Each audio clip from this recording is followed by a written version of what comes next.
मैं सौम्या मिश्रा और आप देख रहे हैं मौलिक शक्ति। बीजेपी बेटी बचाओ बेटी पढ़ाओ का नारा देती है। बीजेपी के जो नेता है वो महिलाओं को की सशक्तिकरण की बात करते हैं, प्रधानमंत्री महिला सशक्तिकरण की बात करते हैं, मगर बीजेपी के महिला नेताओं की भाषा सुनकर आप भी दंग हो जाएंगे। कुछ समय पहले आपने स्मृति ईरानी की बात सुनी थी कि किस तरह से उन्होंने खुलेआम एक पत्रकार को धमकी दे डाली थी, और आप बीजेपी के नेताओं के बीच की कहा सुनी भी सुनिए, जिसमें किस तरह से बीजेपी की जो नेता है वो कह रही हैं कि काट दूंगी। सुनिए जरा। बेटा गर्दन अलग कर दूंगी, बेटा गर्दन अलग कर दूंगी। तो सुना आपने, गर्दन अलग कर दूंगी की बात कह रही है। क्या ये एक नेता की भाषा होती है? क्या ये एक एमपी एमएलए और जो किसी भी स्तर का नेता क्यों ना हो, निगम पार्षद, क्या ये भाषा होती है? बीजेपी में खैर इसके लिए कोई बड़ी बात नहीं है। जिस तरह से बीजेपी के नेता कुछ भी कह देते हैं, दमखम की बात कर ले या फिर गला काटने की बात जैसा कि ये कर रही है। जिस तरह से स्मृति ईरानी ने कहा था कि देख लूंगी, कुछ भी कोई भी कह देता है, मगर ये लोकतंत्र के लिए कितना उचित है, लोकतंत्र में ये बात कितनी सही है। भले वो दो बीजेपी के नेता ही क्यों ना खुद में ये बातें कर रहे हैं। जी हाँ, दरअसल पूरा मुद्दा इस तरह से है कि दो बीजेपी के नेता ही एक दूसरे के साथ भिड़ गए इस बात पे कि आखिर भ्रष्टाचार किसने किया है। जी हाँ, जो बीजेपी भ्रष्टाचार खत्म करने के लिए आई थी सत्ता में, उसी के नेता, उन्हीं के दो नेता इस बात पे झगड़ने लगते हैं कि भ्रष्टाचार हमने नहीं किया और मेरे पे आरोप लगा तो गला काट दूंगी। जरा खबर देखिए हिंदुस्तान की, जहां पर लिखा गया है कि घूस का आरोप लगाया तो गर्दन अलग कर दूंगी। निगम की बैठक में आग बबूला हुई मेयर। निगम बोर्ड की बैठक में महापौर ने गुस्से में आकर कहा कि यदि किसी ने मेरे ऊपर 30 लाख रुपए रिश्वत लेने का झूठा आरोप लगाया तो उसकी गर्दन अलग कर दूंगी, उसकी उंगलियां अलग हो जाएंगी। ये गाजियाबाद में मीटिंग के दौरान कही गई बात है। मेयर के ये शब्द सुनकर आप कितना चौंक रहे हैं पता नहीं, मगर मुझे सचमुच हैरानी हुई थी कि क्या ये भाषा है कि मेयर की, जो न जाने कितने लोगों को अपने जगह से, अपने स्थान से संबोधित करता है। क्या ये भाषा होती है उनकी?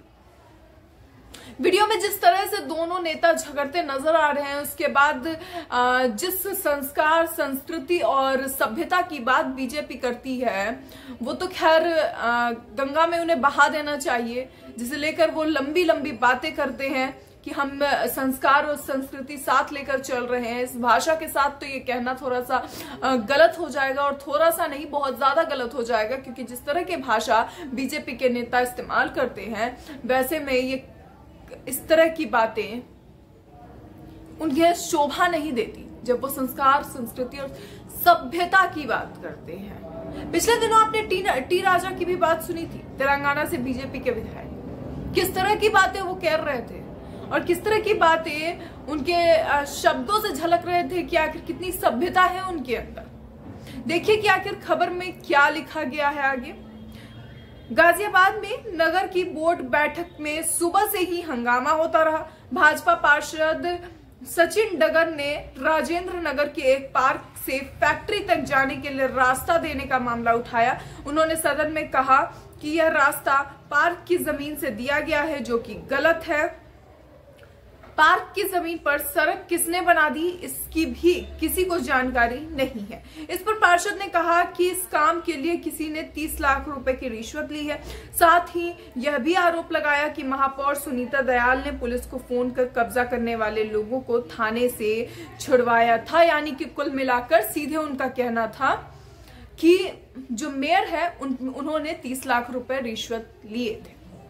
ये बात उनका कहना है, मगर इसी में एक ट्विस्ट ये भी है, एक नई दिलचस्प बात ये भी है कि जो ये आरोप लगा रहे हैं 30 लाख लेने का, उन पर भी 1 करोड़ रिश्वत लेने का आरोप है। जी हाँ, 1 करोड़ के भ्रष्टाचार का आरोप है सचिन डागर पे, और उसके बाद वो ये बात कह रहे हैं। नगर निगम की बोर्ड बैठक में 23 प्रस्तावों पर चर्चा होने की उम्मीद थी। इसमें कूड़ा निस्तारण के लिए जमीन की व्यवस्था, इंदिरापुरम कॉलोनी के हस्तांतरण की रूपरेखा की सहित पुनर्दृष्टि बजट पर चर्चा होने की उम्मीद जताई गई थी। मगर आखिर बात किस चीज पर हुई कि आखिर मेयर मैडम ने 30 लाख रुपए किससे लिए, कैसे रिश्वत लिए, कहां से लिए, और आखिर अगर रिश्वत नहीं लिए, इतना गुस्सा आ गया उन्हें रिश्वत वाली बात पर कि वो गला काटने को उतारू हो चुकी थी, तो फिर आखिर उन्होंने उन लोगों को थाने से क्यों छुड़ाया।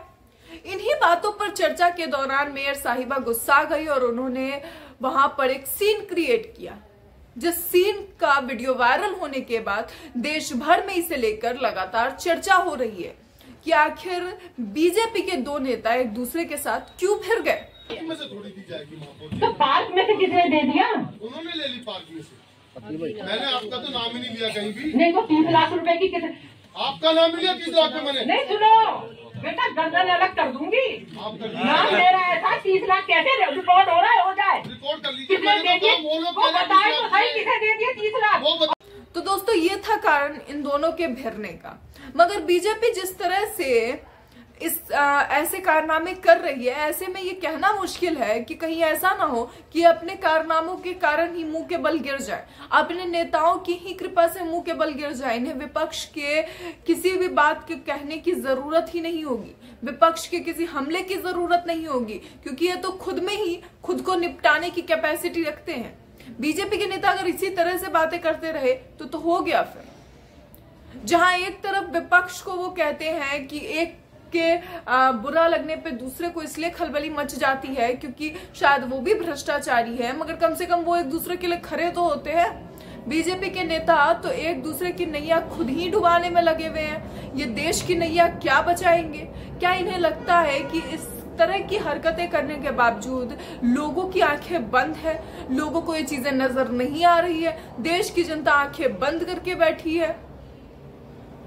कितने शर्म की बात है कि जो बीजेपी डबल इंजन की सरकार की इतनी बातें हाँकती है, इतनी लंबे लंबे दावे, बड़े बड़े दावे करती है, उसके यहाँ यूपी में इस तरह की चीजें हो रही है।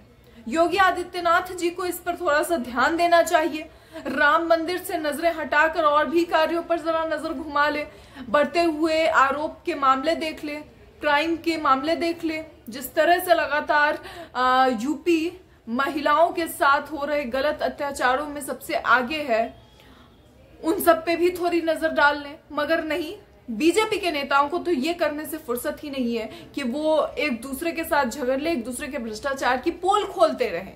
और बड़ी बात यह है कि एक दूसरे की पोल खोलकर खुद एक दूसरे की नाव में छेद करने पे लगे हैं।